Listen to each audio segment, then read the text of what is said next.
Welcome to episode number 160 of the Brave Widow Show. Today is going to be so good, and I'm going to do some coaching for you on this podcast. Some of the types of education and coaching that you would experience, whether you're doing one-on-one coaching with me, whether you're part of the Brave Widow Academy. This is part of what you might experience. And so I want to invite you to listen with an open mind and an open heart. In coaching, sometimes we think of coaching as the coach is the cheerleader. Hurrah, you can do this. You've got this. And the reality is, in coaching, coaching can be very confronting. Coaching can be hard to hear. Really good coaching calls you out on stuff that maybe you don't want to admit. And I say that as someone who actively works with three different coaches on different things in my life and always will, because coaching has helped me become a better version of me. And because it in from a place of love and a place of wanting to see the client be successful, coaching tells the hard truth. Like coaching speaks words that people need to hear to do things differently. And so, my intent today, as I walk through the content, is not to be triggering, it's not to offend anyone, but you might find that it strikes a nerve. And so, I just want to give you that heads up. I don't think you should turn it off. I think you should keep listening. But if you're not ready to hear it, it might be a little off-putting. So sit back, relax, brace yourself a little bit, and let's go on a journey of coaching on being able to make a decision. Now, you might be able to tell my sinuses are a bit wacky today. I'm going to try to not let that be too much of a distraction, but if I sound a little bit different or I'm coughing more than normal, you can just know something's going on with the sinuses here, and I am okay. I'm not sick, but I just feel it a little bit differently today. One of the most common things that widows might experience when they lose their person is a lack of confidence in making decisions. And there are a lot of reasons why this happens, and I'm going to go through some of those reasons here in just a minute. But I want you to be aware that's very common. We've lost our thought partner, we lost the person who was our safety net. Our reality feels a little bit shattered. And so our ability to make decisions and not second guess them is lessened. So if you have been second guessing decisions, big or small, since your person died, this is for you. I see you. It's normal, but it doesn't have to be permanent. By the end of the episode today, I'm going to share with you a decision protocol that my coach taught me, by the way, one of the many values of coaching. You're going to have this decision protocol to start trusting yourself again, even if you're scared. And yes, this is the same framework that you are going to learn inside the Brave Widow Academy and that we are going to use to help you be able to move forward. Widows tell me all the time, I don't know. I don't know. Should I sell my house? Should I keep my house? Should I date again? Should I get remarried? Should I change jobs? Should I do the coach? I don't know. Or they'll say, yes, I'm all in. And then you never hear from them again. Or you might get an email that's, I thought about it. This just isn't the right time. I just need to keep waiting. And you really hear the fear and the doubt that comes across when people send those types of messages. And not that I'm sad that maybe they decided not to join coaching. For me, I'm sad for the types of messages that I see back from people where it's obvious to me from the outside looking in that they're giving up on themselves, that they just are going to perpetually wait to magically feel better one day, that they're hoping some other solution is just going to fall from the sky into their lap and help them move forward. So my heart does hurt for people like that. So first, let's start with why delaying a decision is harmful. This is one of the things that we tell people often. Oh, I just need to think about it. And listen, as an introvert who processes everything internally, I get it. I don't always like making snap decisions. I don't want to be a person who rushes into things without having thought it through. I believe in the biblical principle that there is a multitude of safety in having counselors and having people of wisdom around you and having people that are experienced in helping you make decisions. So I completely understand the desire to want to think a decision through and make the best decision possible. The trap that I see so many people fall into, and I can say this clearly because I've fallen into it myself many times, is delaying a decision for way longer than we need to delay the decision. And there are some reasons why this is actually harmful to you. One is that it robs you of peace. So when we think giving ourselves more time, needing time to decide, wanting to think about it later, when we think that's actually going to bring us peace, it actually robs us of peace. Because until we decide, it's always going to be in the back of our mind. What if I decide this? What if I decide that? Or we'll have the thought of, oh, I still need to make that decision. Oh, I still need to decide, and I don't know what to do, and I feel overwhelmed. Like it's everything but peaceful. Now, if you have a clear action plan, as far as, oh, I want to ask so and so what their thoughts are about this. Oh, I want to look up some ratings and reviews about this company and see what other people have to say. Whatever those steps are, if there are tactical steps that you want to take in order to come to a place of peace, take them. Take the steps. Bring yourself to a place of peace and then decide.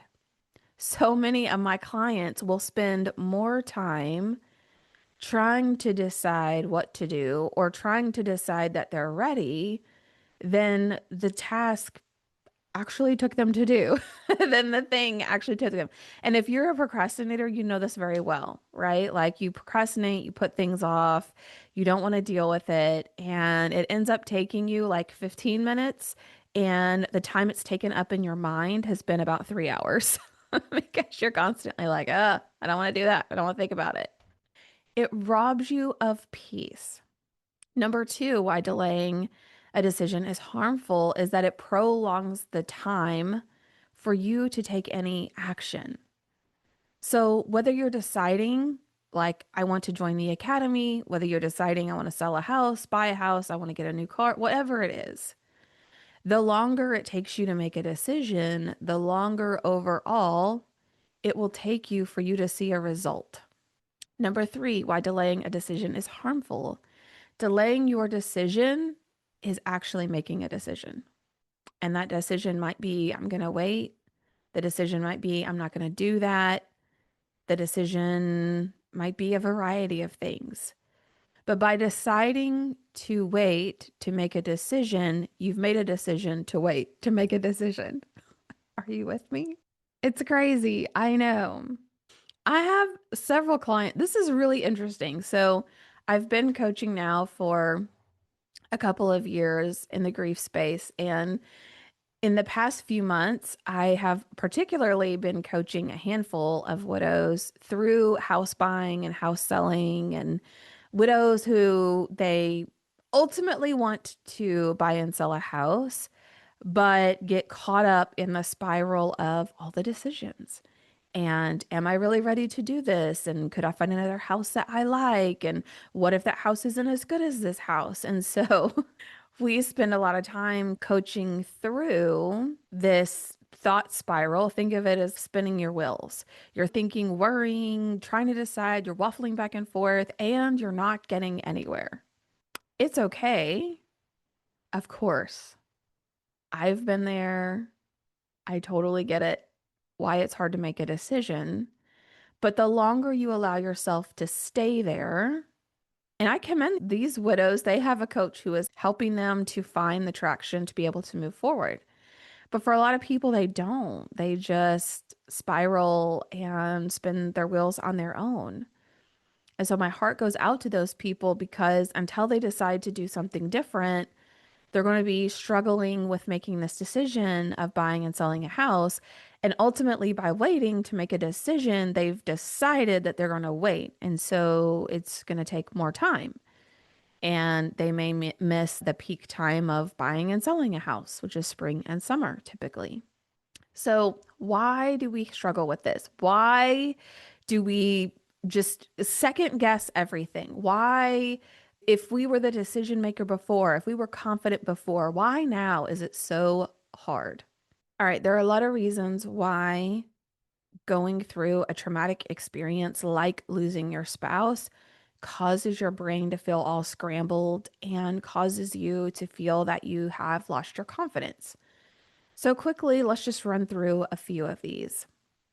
One, when you have experienced a traumatic loss, like the loss of a spouse, the loss of your other half, the amygdala in your brain kicks in, and some people call it like hijacks your brain. So you have a part of your brain that thinks logically and clearly, that thinks about the future and visions and dreams and goals and can map out a project plan and can do very complex things. And then you have the part of your brain that kicks in survival mode. Think about this if you're a mother, like that mama bear instinct, or that ability for, if you've ever seen the story of, oh, a child was trapped under a car and a mom who physically could not have lifted up that car, like physically jumped in there and was able to do that because her adrenaline kicked in, right? There's a part of your brain that is survival mode, fight, flight, fawn, freeze. You might have heard of some of those response types, but it's almost that animalistic instinct to keep you safe. The challenge is that when you've gone through something very traumatic, like losing a spouse, you must intentionally come down out of that fight or flight, what we call survival mode, that first season of grief. And it takes time and it takes intention and it takes practice to sink down into your body and to almost reprogram it that you are safe now. Many widows often describe that they still feel like their nerves are on edge. They are hyper aware of everything. Like social situations feel overwhelming. It's loud. The lights are bright. There's a lot of fear and anxiety that just like wells up in the body. It just is hard to function and it's exhausting. Like your body is chronically fatigued in especially those early days of grief. Although I've met widows who are years out and who are still in this mode because we haven't intentionally been able to create enough experiences where our brain and our body knows that we're safe now. So, without going into too much detail, the reason why we have brain fog and we can't think clearly or we forget things and we can't remember is because our brain is not functioning the way it normally does. The brain is functioning in a I'm scanning for danger mode. I'm looking for danger, looking for danger. The brain's number one job is to keep you safe. This is the second reason why we have trouble making decisions or we second guess ourselves. The brain's job, number one, is safety. It also likes pleasure, comfort, familiarity, what feels soft and easy and you can run on autopilot. If you could just wake up and every day was exactly the same and you never did anything different, your brain would be so happy it wouldn't have to work. It's like, I know what we're doing. We're rolling out of bed. We're getting the coffee. We're reading the newspaper. We're going here and doing this. We're taking this route to work. We're at work. I don't have to think. I don't have to worry. It's familiar. It's safe. I know this path. I know what we're doing here. This is also why when you try something new, your brain pushes back. It doesn't want to do something new doesn't want to go somewhere you've never gone before. It doesn't want to put yourself out there to talk to new people because that puts you in a vulnerable state. And if you're in a vulnerable state, you're not safe. It's really important that you identify that your brain naturally does this. It doesn't mean that you're broken. It doesn't mean that anything's gone wrong. It means you're functioning like a normal human being. The trick here and not getting stuck here and not getting trapped here is recognizing that, oh, okay, when I want to go to a place I've never been to meet new people, and my brain pushes back and tells me all the reasons why I shouldn't, right? What does your brain say? What if they're not nice? What if we don't know anyone? What if it's awkward? What if everyone looks at you? What if everyone judges you? What if everyone thinks you're a weirdo? And the more that you and your brain push back and forth on each other, the more desperate your brain gets with coming up with excuses of why you shouldn't go somewhere new, why you shouldn't do something new. It's going to come up with a bunch of excuses. And the analogy I've been using recently that I've been having a lot of fun with, and if you're listening and you're not watching on this on video, it will help you if you see it on video, okay? I'm totally going to do it. But when we think about, and think even about when you are trying to start a diet, or you're trying to get into going to the gym, or you're trying to start a new habit, first of all, we always say, oh, I'll start on Monday. That's the brain's easy way of delaying. If we don't want to start that today, let's start Monday. We're like, oh, okay, Monday, yeah. But the second thing is, your brain pushes back a lot of excuses. What if we go to the gym and what if people look at us and what if we don't know what we're doing and then we're going to be out of breath and everybody's going to make fun of us and on trying to talk you out of going. So think of it if you've been around toddlers or if you've had a toddler, you're immediately going to know what I'm talking about. How I picture the brain pushing back against us when it doesn't want to do something new and familiar is like when toddlers make that ninja move where you're trying to pick them up or you're trying to get them to stand up and go somewhere and their arms go up like on either side of their ear and they just slink down like this. Okay. If you're watching the video, you got to see that, and I'm sorry you had to see that, but where they become like these limp noodles. And so now all of a sudden you're trying to pick up a toddler that doesn't want to be picked up, and they're like, no. And it's really difficult to get a grip. It's difficult to pick them up. They're just like falling to the floor. You're getting frustrated. That is what's happening, and your brain's going, no, I don't want to do this. Okay. I invite you to think about any time you've tried something new. Maybe when you were a kid, you tried out for the cheerleading squad. Maybe you joined a baseball team. Maybe you were learning how to play the piano for the first time. Whatever it is, anytime, I would just want you to observe anytime you're trying to do something that's new and unfamiliar, your brain's going to push back. And the more that you resist that, the harder it's going to push back, the more what feels like valid excuses are going to come up. But when you decide, I'm going to do this anyway, brain, that's when the noise will start to quiet down. When you decide, I know I'm scared too. I'm scared to go into this building where I don't know anyone and meet new people. I'm going to be scared and I'm going to do it anyway. And then your brain like pouts and is fine, but people might still look at us and they might not like us and they might make fun of us. And you're like, shh, I get it. I'm going to do it anyway. When you decide, you start to quiet down some of that noise. And there will be times where you have to remind yourself, no, I've decided I'm going to do this, even though I'm afraid, even though I'm unsure, even though it feels nerve-wracking. I've decided I'm going to feel those things and I'm going to do it anyway. The third reason why we second guess ourselves is because our brain is trying to keep us safe and because it's trying to keep us in things that are familiar. You start to feel like every decision is a high stakes decision because you cannot afford to get it wrong because you're not safe. And so I could think of so many examples, whether it was even though I was the breadwinner and Nathan was a stay-at-home dad, after he died, I just started putting as much as possible into savings. Had already paid off almost all of our debt. And I was just stacking as much as I could into savings because I just kept thinking, if something happens to my job, we're going to be homeless here, people. Like, that's what's going on in the brain. It's not, oh, if I lost my job, that would be bad and I'll have to find a new one. It's no, if I lost my job, we're all going under, bankrupt, homeless, on the street. My kids' lives will be ruined. Like, everything is magnified when you're in that first season of grief. And so the result is because those things keep us second guessing what happens. We keep spinning, we keep delaying, and staying stuck and not doing anything different suddenly feels safer than if we were to decide and we decided wrong.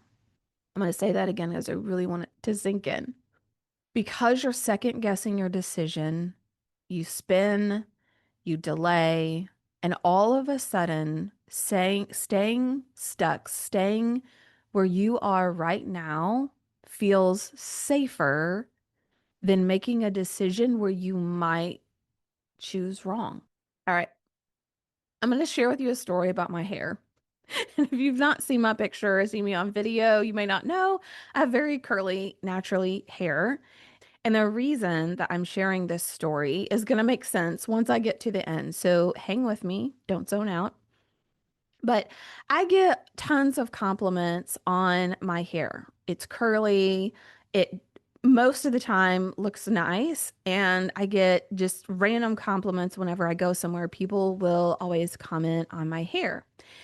But it wasn't always that way. I hated my hair for most of my life growing up. It's difficult to deal with, nearly impossible to run a brush through. I didn't know how to style it, so it was always frizzy and poofy and felt too soft. If you're a woman, especially if you have curly hair, it gets soft and puffy and just doesn't look good, right? I even cut it one time up to my chin and I literally looked like a mushroom head because it like poofed out at the top, but not in a pretty way. Like in a, that girl's got a really skinny neck way and she looks weird. Okay. And even in my adult life, in my 20s, and even in my early 30s, I just struggled with my hair. I would have to wash it every day, take a pick in the shower with me. My hair also was pretty long. It was down below my shoulder blades most of my adult life once it grew back out from the mushroom experience.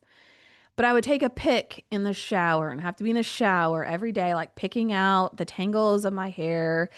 I'm tender-headed, which makes it all worse. It's just awful. It really has been a struggle with curly hair.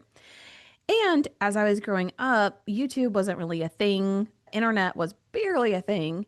And so my resources were very limited. I did pick up a book on French braiding one time from the library, and I learned how to French braid. And because I have curly hair, it always looked bumpy and lumpy. And so I just really felt like I hated my hair. I wanted to give up on it. I wanted to cut it short, whatever.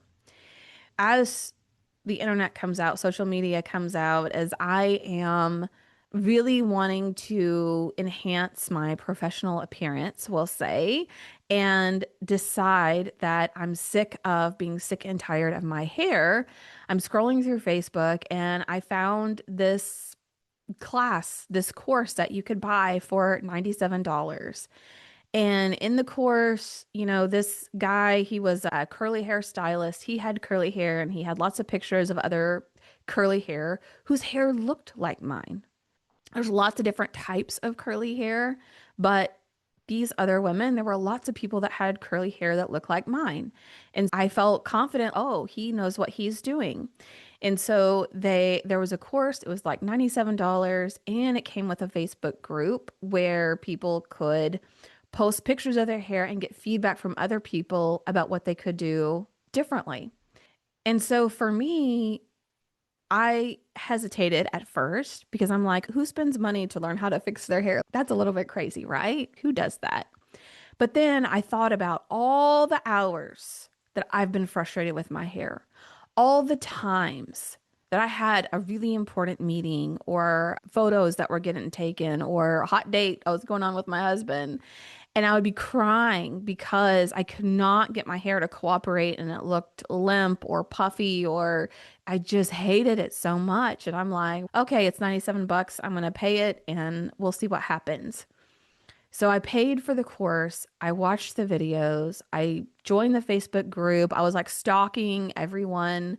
And in the course, there was no particular product you had to buy.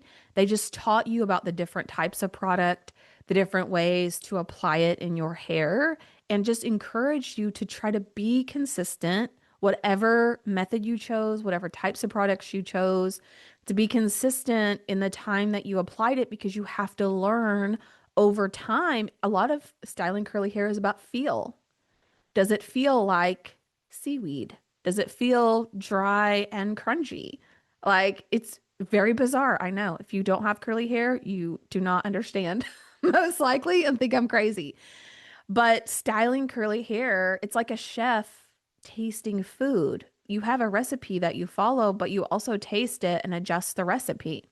The same with curly hair. You have the recipe, but you got to style it by feel. You got to do some experiments. Some people even kept journals of this is what I did. This is how I did it. This is the result. This is how I score my hair. Okay. Getting curly hair to be consistent is very difficult. I can style it the same way 5 different days and get 5 different results. So it really comes down to being a combination of an art and a science. But as I went through the course, as I watched and learned what other people were doing in the Facebook group, as I started to experiment and try things differently and just figure out when I liked the way it turned out, what it looked like, I started to get more and more consistent. I started to learn, okay, when I'm washing the shampoo out of my hair and I put conditioner in, here's how I know I have enough in. If I'm putting gel in, here's how I know I have enough in. My hair feels this way. And if it doesn't, I'm missing something. I'm going to dry it, not all the way. I'm going to dry it to a certain point and then scrunch out any parts that still feel a little bit crunchy. Like it is a very detailed process, okay? But now I really don't even think about it at all. Wash my hair a few times a week. I style it and it's easy for me. I'm very confident. I don't worry about it. It's very rare that I would be so frustrated with my hair, it would bring me to tears. And I think about not what that $97 cost me. Oh, I had to spend $100 to learn about my hair. But I thought about all of the heartache that it has saved me, all the hours I've spent frustrated with my hair, that I've spent in angst because I had something important and didn't look nice and I didn't like my pictures and I felt like it was just ruined. And so now when people compliment my hair or I meet other people, one of the things they'll say to me is, oh, I have curly hair, but my hair would never do that. And I will tell them, like, yeah, my hair didn't used to do this either, but I actually bought this course. It taught me a lot. I learned how to style my hair and now it looks this way. And people will chuckle. They're like, you bought a course on how to style your hair? And I'm like, yeah, but listen, I've spent years hating my hair and now I love my hair. And it cost me $97 and a few hours and months of experimenting to get it just right. But now I actually don't mind my hair. I actually style it. I like how it looks most of the time, and I feel pretty confident with that. And it's amazing to me how many people are like, oh, I would never spend money for that. I would never experiment with my hair like this is just my hair. This is just how it's going to have to be. And so the same scenario is true for people who choose not to get help with grief, with rebuilding life, with having a transformative experience that changes how you view your life. You're like, oh, I can never pay for that. Like, I couldn't pay for coaching. I couldn't pay for the academy. I wouldn't do that. That's a lot. That's a lot of money. I don't know. It wouldn't be worth it to me. But I just sit there and I think your life isn't worth a $3,000 program. Being able to wake up and feel confident in your own skin and feeling alive in having something that excites you and allows you to feel a sense of purpose and meaning, that's not worth $3,000. Being able to know how to rebuild your social circle and make friends and surround yourself with people who truly care about you and who want to include you in things that they're doing, that's not worth $3,000. So, I want to share with you a decision protocol that my coach Betsy created and that she taught me in order to help people make decisions. And the acronym for this protocol, amazingly, is PEACE, P-E-A-C-E. And so, for my friends who like acronyms, you're going to love this. Okay. So, how can we make a decision from a place of peace and not a place of fear?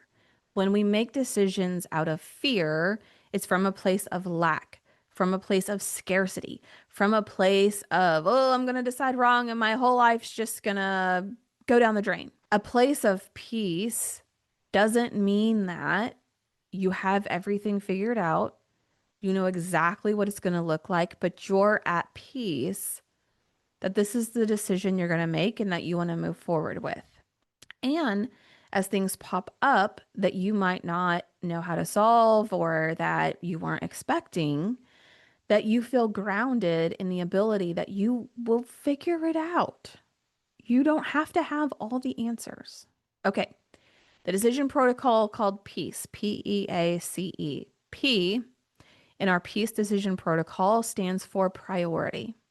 So, as you are trying to make a decision, and I'm just going to use the academy as an example, okay? As you're trying to make a decision from a place of peace and you're thinking about the academy, is this your priority? Are you your own priority right now? And if you're not, my heart hurts for you, but I can acknowledge that you've decided that no, I'm not a priority right now. Or yes, I am a priority right now. The E stands for explore. Explore options. I always encourage people. I know that my one-on-one coaching program and the Brave Widow Academy isn't for everyone. It's not. I've been very upfront about that.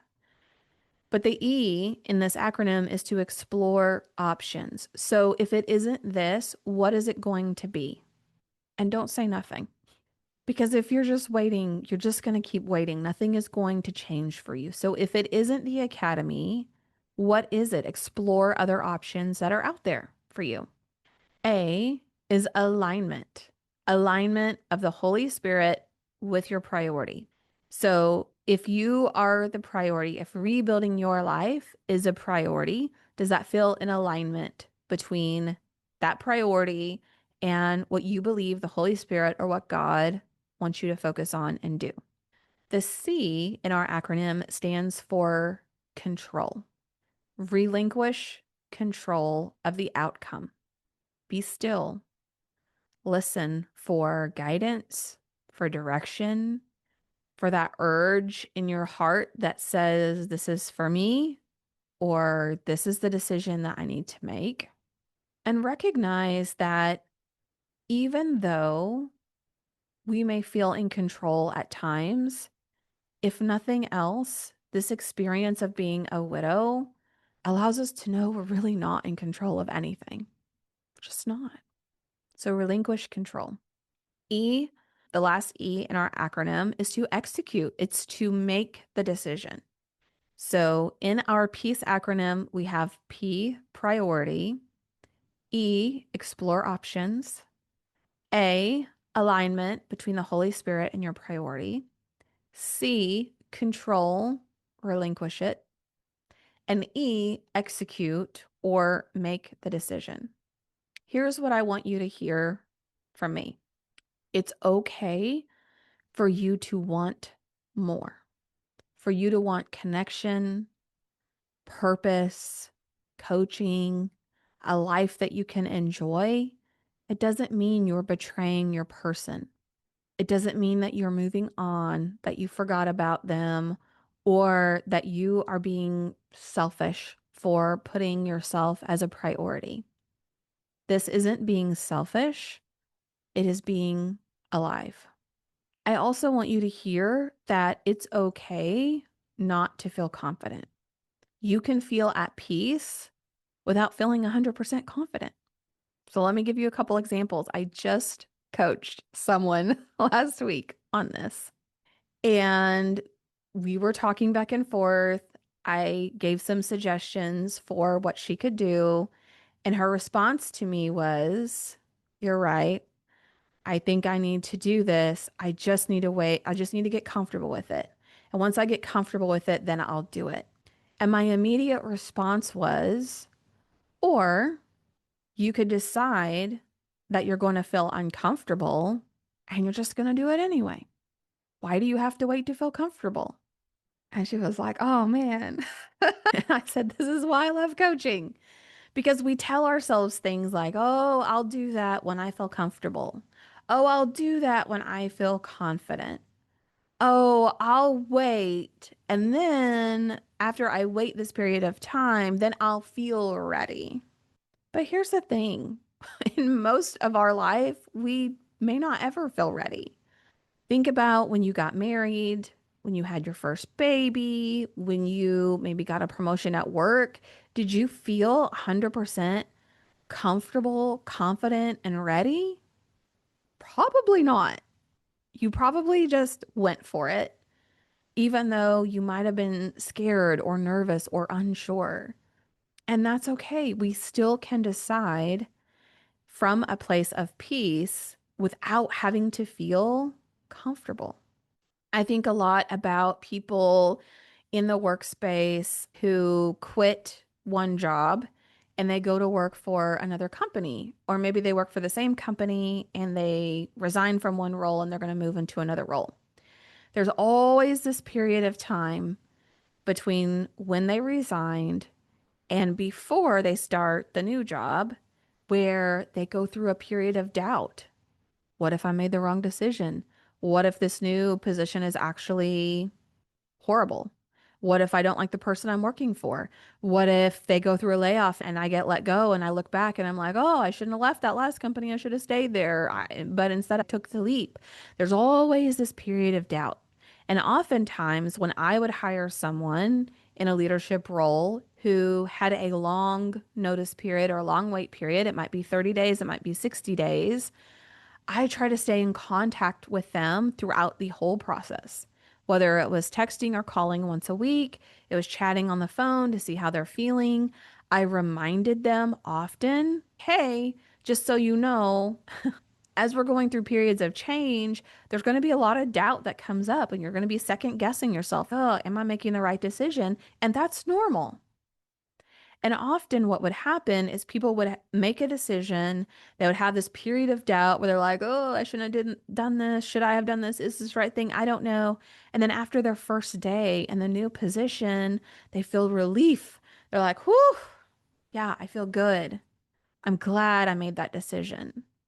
So even in something non-grief related, like changing positions or changing companies, you can have that period of doubt and that period of second guessing yourself, and you can decide you're going to continue forward anyway. I had another client that I've been working with over the past couple of weeks on waiting until the timing is right to buy a new house. And as we were talking, she said, "I think I need to wait 2 years." And she listed her reason. And I said, "Okay, I understand the reason that you feel or you think that you need to wait 2 years. But what if you didn't? What if you did it in 1 year? What would happen? Let's talk about it." And as we talked through it, she started to light up a little bit. And she was like, "You know what? I didn't think about this that way. Or I didn't consider that this was a possibility. Like I just had it in my mind I would have to wait 2 years, but I can see now it might make the most sense for me to do it in 1 year." And ultimately, whatever she ends up deciding, we'll continue to coach through that. And it's okay, it's her decision to make. But one of the beautiful things about being in a coaching container is that things that we think are facts or truth, or I have to wait 2 years, I have to do this, I have to do that, is that you have someone like me who's saying, but is that true? Do you have to wait for that? Do you have to wait to feel comfortable? Could you just do it anyway? And all of a sudden, some options that you thought were not available to you suddenly become available to you. I have another widow. I know, I told you. I have lots of people I'm working with on buying and selling houses, and that is a very personal decision, right? And a big decision. Because one of the things that maybe we don't even consciously think about, it's just subconsciously in our mind, is that where we are living is the last place on earth that we lived with our person. Maybe even the last place they were alive was in our home. And so it can bring up a lot of emotions and uncertainty and anxiety as we think about, can I really leave this place? So I had another widow who she was really struggling with wanting to move, not wanting to move, not wanting to move. And someone told her, the reason you feel this way is because you have not like had moments where you looked around the house and you're like, this is my last Christmas. This is my last Easter. This is my last summer here. And so you're just not ready. You're just rushing into this decision. You're just not ready to say goodbye to the house. You should wait a year. And then once that year is up, you're going to feel ready to do this. And I push back. That person's entitled to their opinion. But I also believe, client, that you get to just decide. You get to decide that you're ready, that you want to do this. Even if you don't feel ready, even if you're nervous, even if you have no idea, like you love your house and you can't even imagine finding a different house that you would love more, that would be more convenient, that would be better. Like you can't even imagine what that looks like, but you could decide that you're going to look, that you're going to keep your eyes open, that you're going to pray about it. And once you do find that you're going to walk through all the volatility, all the memories, all the my kids are raised here. I've been here. I have another widow I haven't even mentioned yet who's been in her home for probably close to 30 years now, 20 something years, right? The kids are raised here. The family grew up here. This is a family home. And I'm considering leaving all of that behind. That's a lot of bittersweet emotions. But you could decide that you're going to walk through that instead of being the result of your feelings, being the like, oh, I feel bad and I raised my kids here and we have all these memories. I should just stay. I should just stay. No, you can have all these feelings and decide you're going to do something different anyway. Here's the thing that I want you to take away from today's episode. You cannot wait until you feel ready. You may never feel ready. You are not going to just wake up confident one day. You decide, and then you build confidence through doing. I work with several other coaches in the coaching space, and they see what I've done with Brave Widow, and they see the podcasts I've done, and they see the live events and the trainings and the courses and all of that. And they're like, yeah, but I can't do that. I don't have all that stuff. I don't have all these podcasts. I don't have all these courses. I don't have anything that I can send to someone. I'm like, I didn't have it either. I didn't have it either. Yeah, but you get on the podcast, you get on these trainings, you're so confident, it's just easy for you.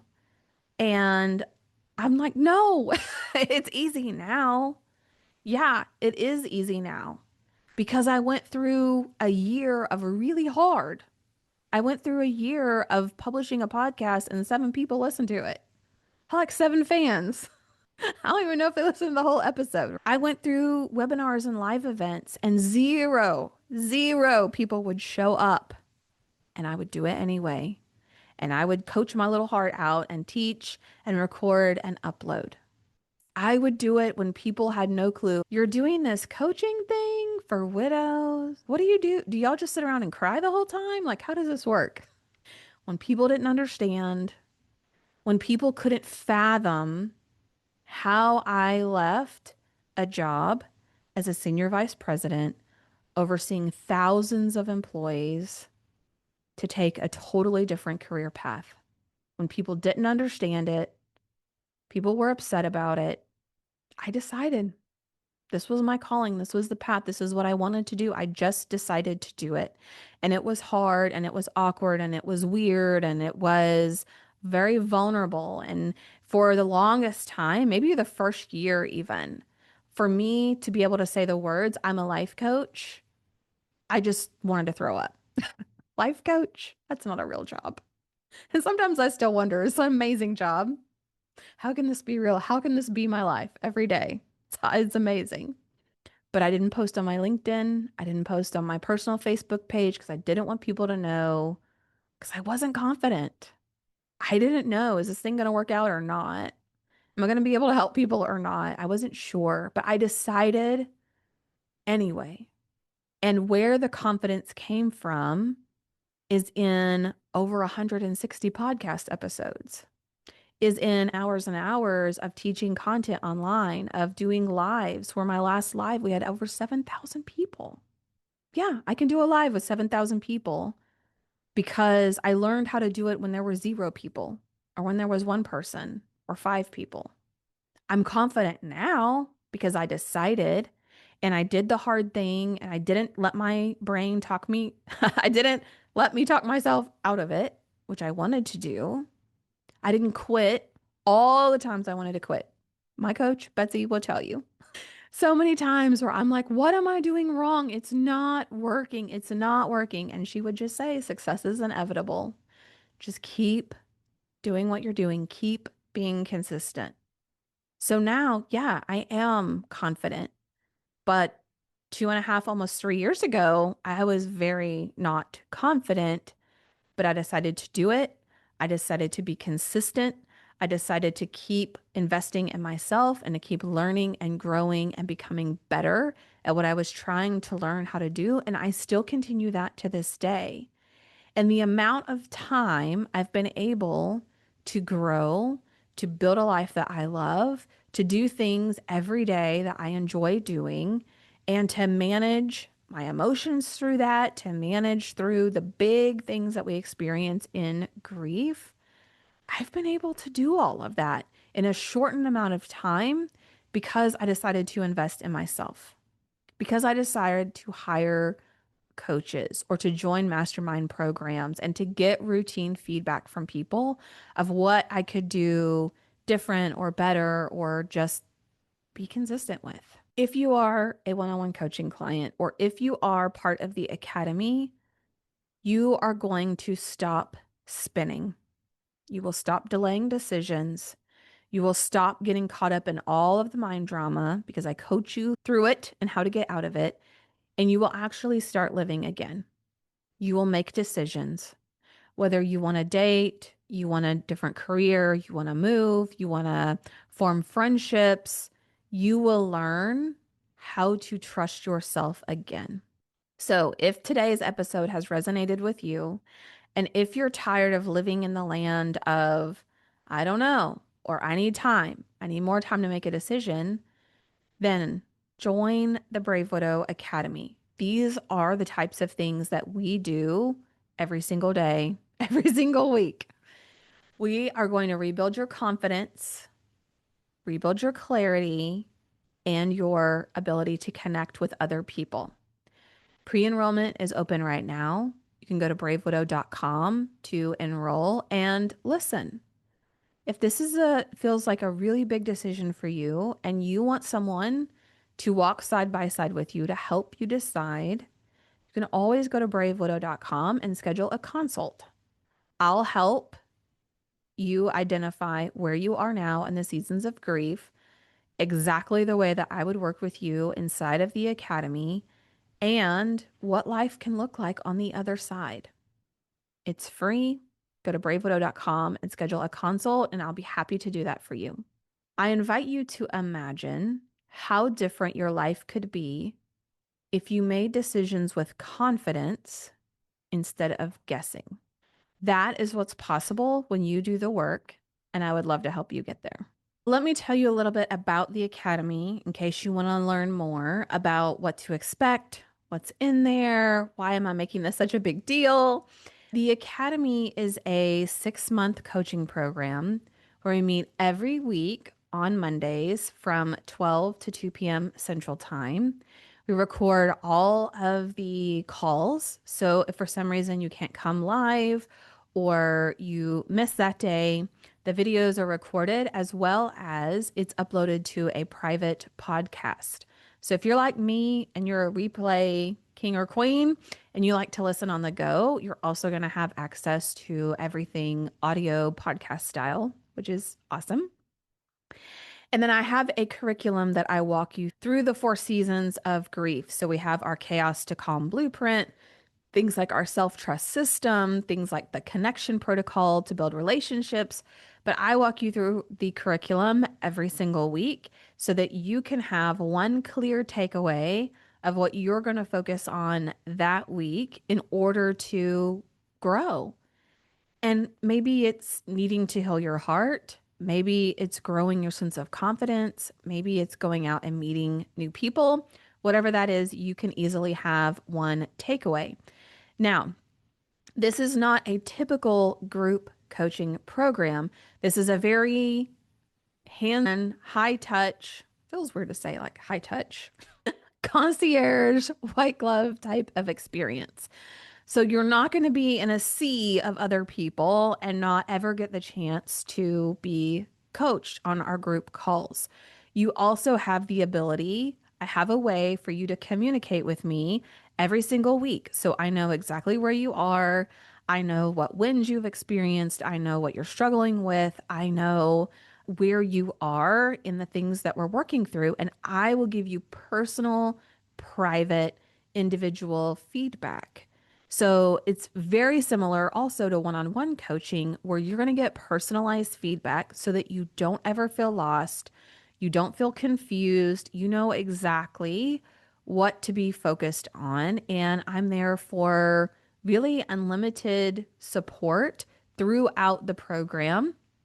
Now, if you also want more routine one on one calls with me, you can upgrade to one on one coaching for that 6-month period. So if you join this round only of the Academy, okay, this round only, it is July 21st when I'm recording this. The next round of Brave Widow Academy starts August 11th on Monday. So if you join this round only, you become a founding member. Now, I have only had founding members of Brave Widow, founding members of the mastermind that we did previously, and then now founding members of the Academy. So if you're a founding member, you lock in some pretty amazing things. You're going to get some special swag that no one else is going to be receiving. You get to maintain what I call alumni pricing on all of our events, classes, courses, and things that we do. And I'm very generous with alumni pricing and discounts.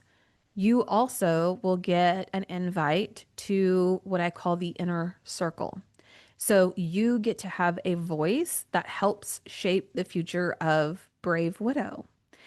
For example, I was talking with one of my one-on-one coaching clients about a workbook that we did at the first of the year for planning out your year for 2025.